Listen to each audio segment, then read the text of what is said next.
Hi, my name's Loaf of Bread. Yes, that loaf of bread. You're probably wondering why a strange man is caressing me. But before we get into that crazy story, we need to go back to where this whole thing started. The year is 7977 BC. While Ugg raves onto you about his new home made of sticks and leaves, you stack into your newly cultivated plant as your pal Grog leans in and says, "Hey, did you hear that Drog was trying to cultivate the inedible plant wheat into something more for us cavemen?" And then Ugg tackled him to the ground and ripped his skin off, making incomprehensible noises with his mouth. But what Ugg didn't know is that Drog was about to start one of the most important byproducts of human evolution.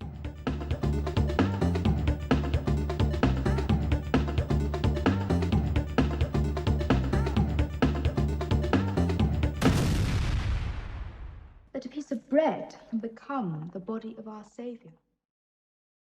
In the infinite wisdom of Wikipedia, bread is defined as a staple food prepared from a dough of flour and water. And if that description wasn't enough for you, poopy head, then I don't know what will be, because you all know what bread is. Whether it's at your local restaurant, fresh and pristine, maybe it's homemade with your own love and hunger sewn into it, or maybe it's the bread you bought from Target 3 weeks ago that's starting to get stink lines and go a strange shade of purple. But I have a good feeling that you haven't really thought about the history of how this piece of wheat in a plastic container came to be.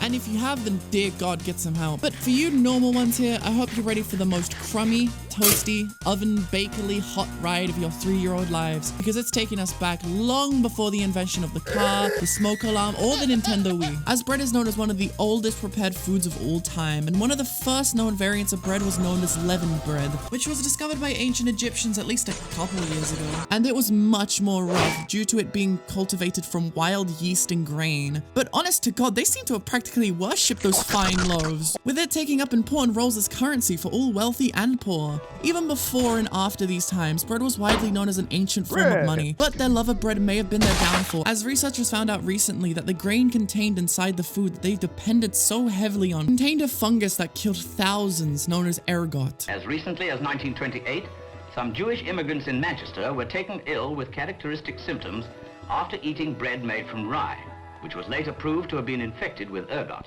It wasn't visible on the grain, nor did the ancient Egypts have equipment at the time to notice this killer fungal. Without even knowing it, after weeks of consumption, you'd start vomiting, hallucinating, forming blood clots, and even getting fucking gangrene. And it's such a shame because once ergot infected a single grain in a silo, the entire thing was ruined. And all of the excruciating effort of making bread back in those times had completely gone to waste. But on the other side of the pond, bread would suffer a fate far worse than poisoning. Politics.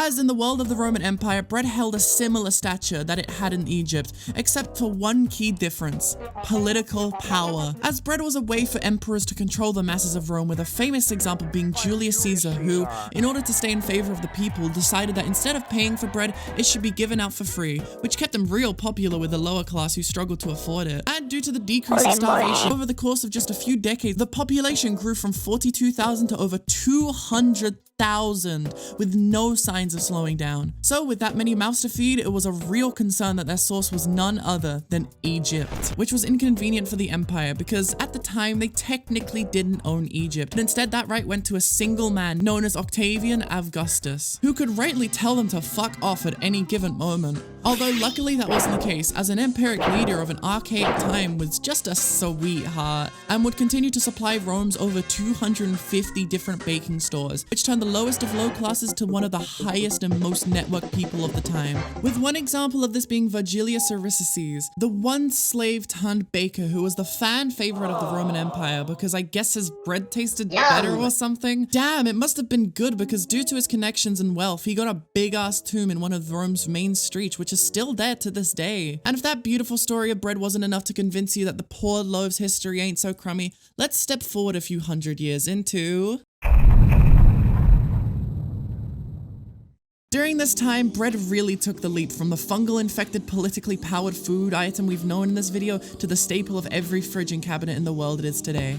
And it all starts with more poisoning due to the Corn Law Act of 1850, which dramatically raised the price of grain and wheat in the United Kingdom and possibly the US. Bakers of bread had to huddle together to decide what would be the next appropriate action in order to keep making high quality products and still make a profit. So what was decided on, you ask? Since they can't easily get wheat, why not just use fucking sawdust instead? And if you don't like the taste of chips of wood in your mouth, of course you could go for the alternative of straight up fucking plaster. Are you for real? And you know, it took like 60 plus years for something to be done about this in the UK.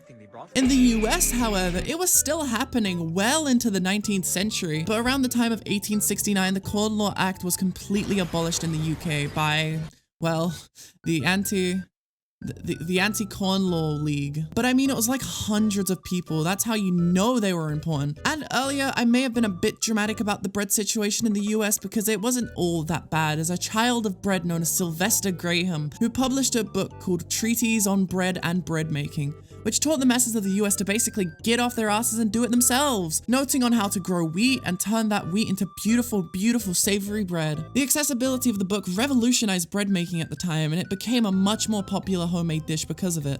Like, honestly, this guy is sick. He has a bread named after him. And over the next coming century, bread began becoming more and more industrialized, with bread slicing machines and bread wrapping machines being invented in 1912 and 1928 respectively. And if you've ever appreciated the beautiful nutritional value of your baked good, you have World War II to thank for that, as the US military saw an incredibly high nutrient deficiency rate at the time due to a method I call brand germ wheat. It increased bread's shelf life by 20 billion years, but made us lose out on all our favorite micronutrients.